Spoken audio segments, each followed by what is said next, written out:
HarperCollins and Harper Audio present This Will Be Funny Later, a memoir by Jenny Pentland. This is the author. Some names and identifying details have been changed to protect the privacy of the individuals involved. I dedicate this book to everyone who helped create its contents in any way, including the assholes. To my kids who are the funniest, deepest, rowdiest ingrates around, and to my husband who gave them to me and participates equally in their care while being my biggest ally. To my extended family for no dull moments. To my siblings for always shooting me a look of solidarity from across the room right when I'm about to lose my mind. To my mom for teaching me how to find the humor in everything and anything, which has saved my life a million times. To my dad for supporting me always and also for remembering all the details. Becky, Jen, Kate, Manelli, who have listened to me process every thought and feeling I've ever had. To everyone who loves me and is invested in my happiness in any way. I love you and thank you. Introduction.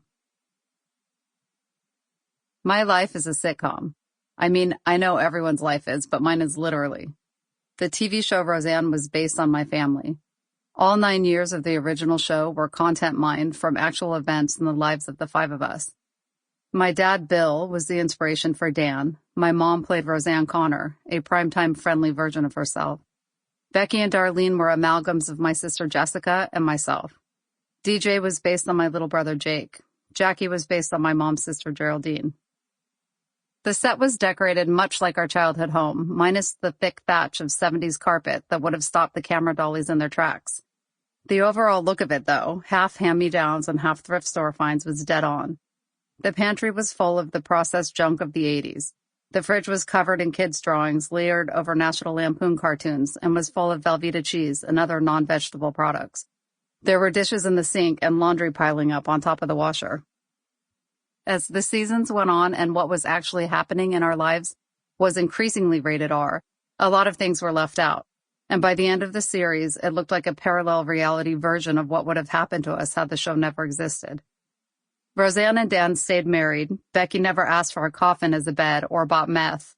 No paparazzi hid in the bushes of the Lanford lunchbox awaiting Roseanne's shift to be over so they could pounce on her and her boyfriend.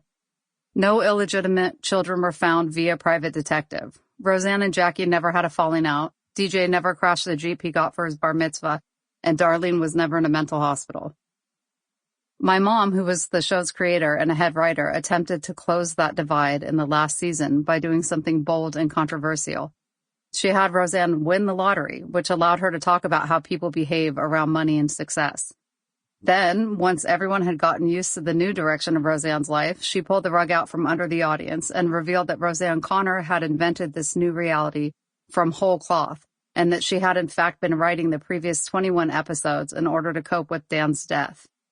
It was a confession of sorts that her happy marriage to Dan had no Disney ending, and that her writing had taken liberties with her real life, which was far more tragic. I love that storyline. I love that ending. It was perfect, although there's no way the show's fan base could understand the importance of it. But I saw those episodes only much later. Only a few episodes of the show had aired before my own story took me further and further from the world of the Connors. I found myself in various institutions and placement programs separate from my family. I resented Parallel Jenny's simple life. I couldn't watch the show without feeling angry, and then I couldn't watch it because TV was not allowed in reform school.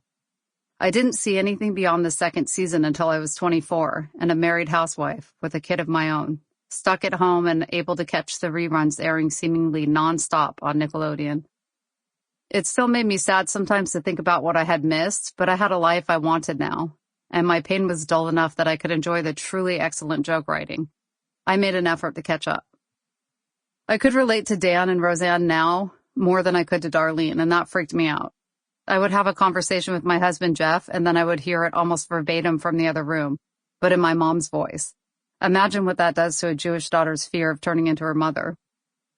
I noted the similarities of the early seasons of my childhood, and I also noted the differences, which forced me to look back at the past that I had been ecstatic to leave behind. Neither Becky nor Darlene had to manage a public life because of their mother's fame. There were no crash diets, and they didn't struggle with their weight. They lived at home through their teen years, and when they sneaked boys into their house, the boys got to stay and become a part of the family. They suffered no PTSD or mental illness. Sample complete. Ready to continue?